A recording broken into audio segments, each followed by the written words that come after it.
tragic and haunting execution of Anne Boleyn marked one of the most dramatic moments in Tudor history. As the crowd dispersed from the scaffold where she met her untimely end, the scene was left in a heavy, unsettling silence. Anne, once Queen of England, was now a lifeless figure on the blood-stained platform, with no clear instructions regarding the handling of her remains.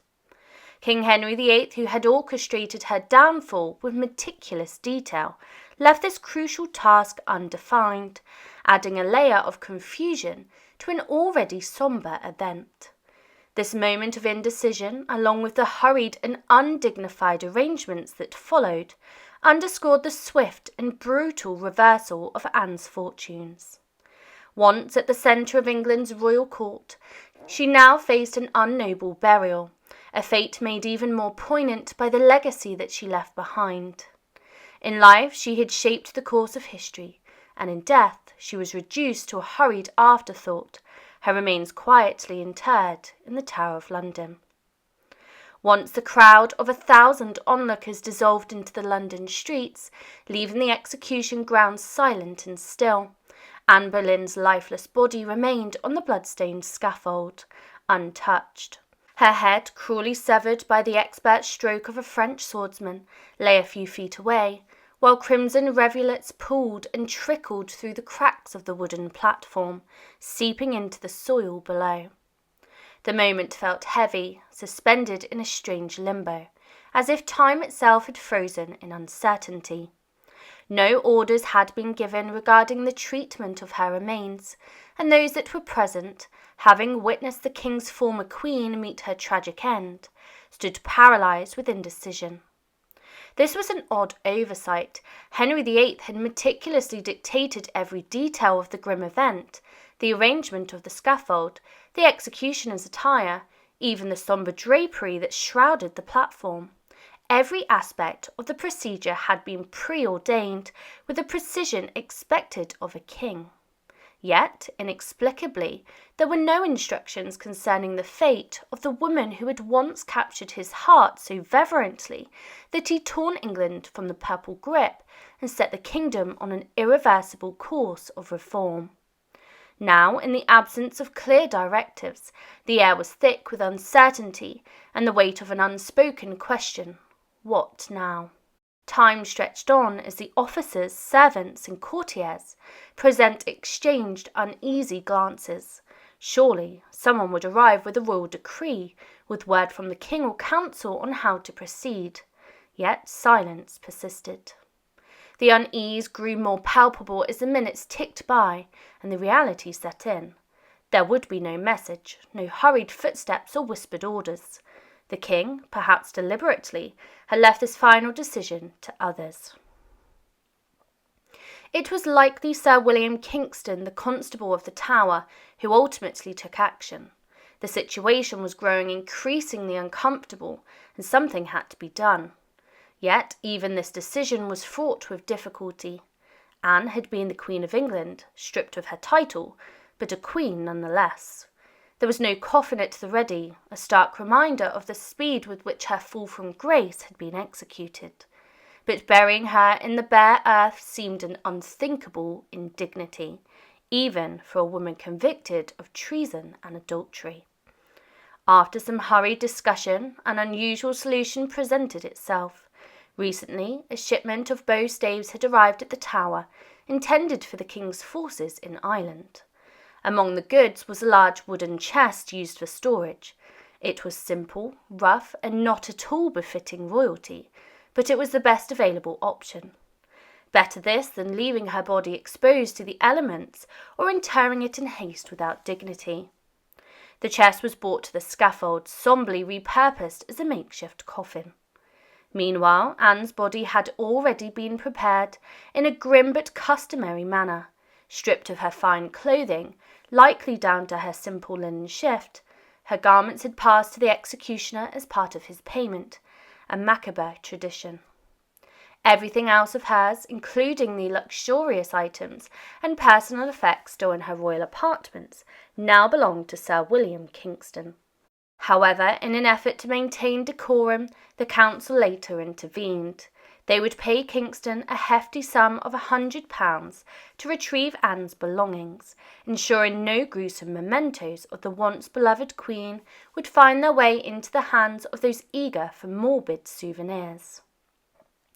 As the chest was closed over Anne's body, the simplicity of it all stood in stark contrast to the life that she had led, a life filled with grand ambitions, dramatic love, and devastating betrayal. This was how the Queen who had once captivated a king, defied the papacy, and altered the course of England's history met her final, quiet end tucked away in a wooden chest, destined for a hasty burial in an unmarked grave within the Tower's chapel. The final chapter of Anne Boleyn's story was one of cold efficiency and quiet finality, a stark reminder of how quickly fortune and favour could vanish in the ruthless world of Tudor politics. When Anne Boleyn stepped onto the scaffold, she removed her grey damask gown, revealing a scarlet kirtle underneath. After her execution, it was likely that her ladies-in-waiting, who removed the kirtle to give to the executioner as part of his payment. The garment's size would have been impractical for the makeshift coffin prepared for Anne, a chest that was originally used for storing bow staves. Wrapped in white cerecloth, a burial shroud made from wax-coated fabric, Anne's body was placed inside, her head tucked beneath her arm, due to the chest's short length. Anne's remains were carried to the Tower's chapel, St. Peter ad Vicula, where a shallow grave was dug to the left of the altar. There she was laid to rest beside her brother George, without any formal funeral rites. Years later, the graves of Catherine Howard, another of Henry VIII's unfortunate wives, and Jane Parker, Anne's sister-in-law, would join hers in this small corner of consecrated ground. By the time of the Victorian era, the chapel had fallen into disrepair. Queen Victoria ordered a restoration, which included exhuming the graves beneath its sunken floor in an effort to identify the long-buried remains.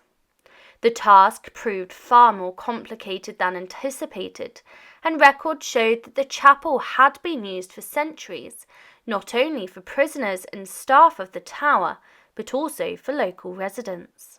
The graves had been disturbed repeatedly, with bones shuffled around to make room for new burials, leading to an unidentifiable tangle of remains.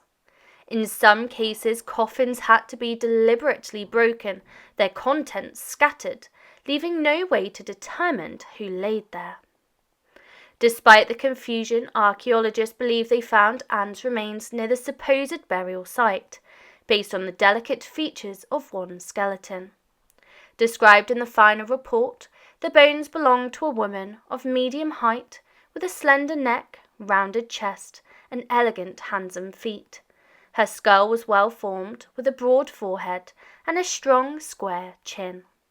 Some initially doubted the identification due to portraits of Anne showing a more pointed chin, but modern research suggests the Nidhall portrait, which features a fuller face, may be a more accurate likeness.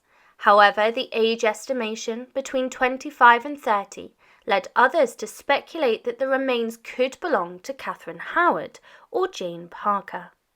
The uncertainty remains, as it is possible that the bones belong to none of these women, but rather an unbeknown Tower resident. Not all remains were found. George Boleyn's burial site was never located, and it was speculated that Catherine Howard's young bones, still soft at the time of her death, had decayed to dust, mixed with the soil and lime used at the time. To protect against curiosity and grave robbing, the recovered bones were reburied in secret, and marble markers were placed on the chapel floor to commemorate those that were once interred there. A legend persists that Anne's body was secretly moved to Sale Church near Blickling Hall, the Boleyn family's ancestral home, and buried under a simple black marble slab. Charles Dickens even wrote a fictional account of the secret reburial, but the story is almost certainly fictional. The Tower was too heavily guarded for such an exhumation to occur unnoticed, and Anne's family showed little interest in her burial at the time. Thomas Wyatt, a contemporary of Anne, implied that wherever she was laid to rest was a sacred place, suggesting he felt her burial at the Tower was suitable. More recently, there have been claims that Anne's heart was secretly removed and buried at St Mary the Virgin Church in Irwerton, Suffolk. In the 19th century, a small casket believed to contain her heart was found, reviving the local legend. Yet, like the story of her secret reburial, this seems unlikely, as none of the ladies of waiting would have had the emotional or physical capacity to perform such an act after witnessing her execution. There has been some modern interest in exhuming Anne's remains for a more dignified burial, fitting for a former Queen of England. However, given the uncertainties surrounding her burial and the complexities of disturbing historical graves, such an event remains improbable.